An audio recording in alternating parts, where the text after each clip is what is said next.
ಯಾಕೆ ಹೆಚ್ಚಿನ ಅಭ್ಯರ್ಥಿಗಳು JDS ನಲ್ಲಿ ಗೆಲ್ಲೋಕೆ ಸಾಧ್ಯ ಆಗ್ತಾ ಇಲ್ಲ ಅಂತ ಅನ್ಸುತ್ತೆ ನಮಗೆ?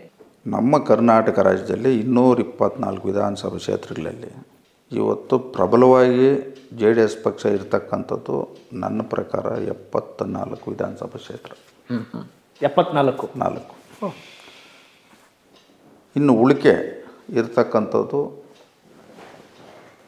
ಕೆಲವು ಭಾಗದಲ್ಲಿ ನಮ್ಮದು ಪರ್ಸೆಂಟೇಜ್ ಕಡಿಮೆ ಇದೆ, ಅಲ್ಲಿ ಕಾಂಗ್ರೆಸ್ಸು BJP ಇದೆ.